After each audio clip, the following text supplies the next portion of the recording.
Move on to Essendon. They had a similar week of turmoil in the lead-up. They got out to 41 points, Nathan Brown, and looked home for all money. Kept the Swans to 3 goals in three-quarter time, but ran out of gas. They were amazing last night, the Bombers, for three quarters. We knew they were going to come out hard and probably lead early. I didn't realise how well they were going to go.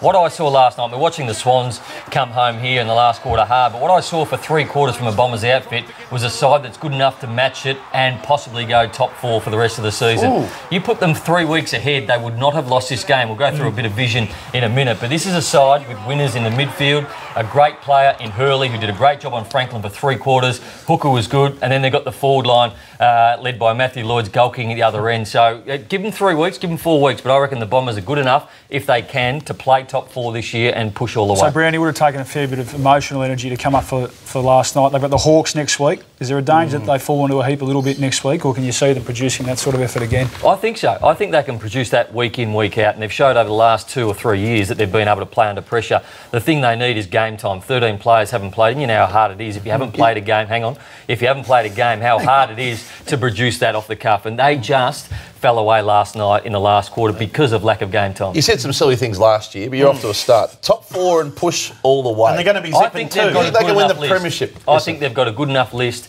if they can put it all together. You think they're capable of winning the 2015 premiership? I think they are capable of finishing top 4 and pushing for the premiership. I'm not going to say they can win the premiership, but I'm thinking they are capable of making top 4 and pushing. What did BJ say at the start of the year? When we win the premiership, they'll make a move. They did. Watch your space. Buddy Franklin last night was okay, I thought. He's very competitive. As Brownie, you make your way over to the big screen and some air time for Brownless. He was very angry here. Have a look at this. Very angry was Buddy. He just missed it out on a free kick. He come tearing out, runs into Lukey Parker, his own teammate. Luke Parker was best on ground to that minute there, and Parker had to get carried off.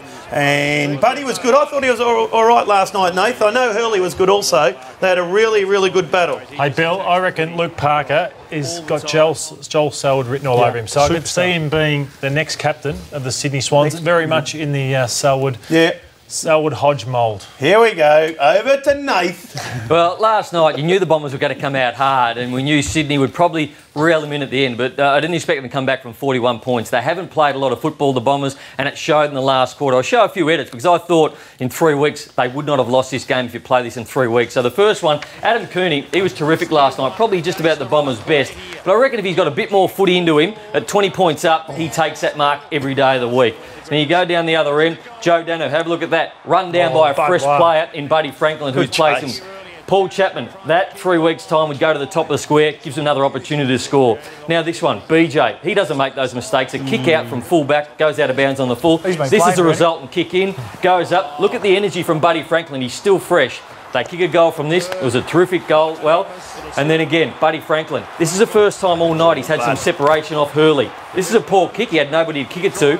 But again, another mistake here from the Bombers. And unfortunately, BJ wouldn't want to see that handball. They kick a goal after this. That wouldn't happen in 2 weeks' time. Again, this is the last edit I'll show, but separation again from here. Hadn't had that all night. Hurley had beaten him all night.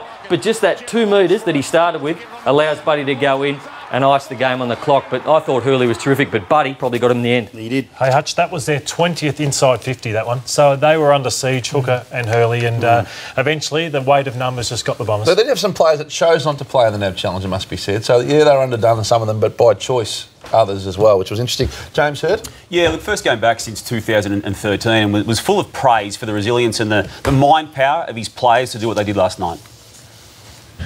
You know, don't underestimate how emotional the week has been for a lot of them. And yeah, the effort, couldn't deny it, the effort was outstanding. And you know, watch this space. I think we're a very good football team. That's the second best team in the competition. We're outstanding in the contest for 3 quarters and just couldn't get across the line.